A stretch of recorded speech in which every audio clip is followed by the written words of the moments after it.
വീണ്ടും വിവാദങ്ങളിൽ പെട്ടിരിക്കുകയാണ് പുഷ്പ 2. സിനിമയിലെ ദമ്മുന്റെ പട്ടുകൊര എന്ന് തുടങ്ങുന്ന ഗാനം ഇപ്പോൾ യൂട്യൂബ് ഉൾപ്പെടെയുള്ള പ്ലാറ്റ്ഫോമുകളിൽ നിന്ന് നീക്കം ചെയ്തിരിക്കുകയാണ്. അല്ലു അർജുൻ ആലപിച്ച ഈ ഗാനം ഡിസംബർ 24 ചൊവ്വാഴ്ചയായിരുന്നു യൂട്യൂബിൽ റിലീസ് ചെയ്തത്.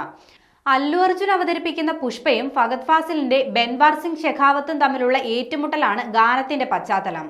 ഗാനത്തിന്റെ വരികളിൽ ധൈര്യമുണ്ടെങ്കിൽ തന്നെ പിടികൂടൂ എന്ന തരത്തിൽ പുഷ്പ ഫഹദ് ഫാസിലിന്റെ കഥാപാത്രത്തെ വെല്ലുവിളിക്കുകയാണ്.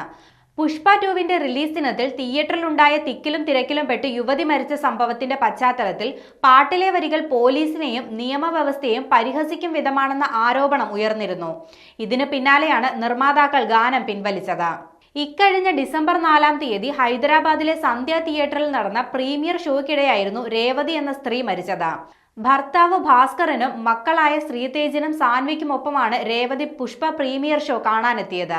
ഇതിനിടെ അല്ലു അർജുൻ അപ്രതീക്ഷിതമായി തിയേറ്ററിലേക്ക് എത്തുകയും ആരാധകർ നടനെ കാണാൻ തിരക്ക് കൂട്ടുകയും ചെയ്തു. തിയേറ്ററിലേക്ക് പ്രവേശിക്കാൻ ശ്രമിക്കുന്നതിനിടെ രേവതിയും മകൻ ശ്രീതേജും കുഴഞ്ഞു വീഴുകയായിരുന്നു. രേവതിയെ ആശുപത്രിയിൽ പ്രവേശിപ്പിച്ചെങ്കിലും ജീവൻ രക്ഷിക്കാൻ സാധിച്ചില്ല. സംഭവത്തിൽ അല്ലു അർജുനെ പോലീസ് അറസ്റ്റ് ചെയ്യുകയും പിന്നീട് ജാമ്യം ലഭിക്കുകയുമായിരുന്നു.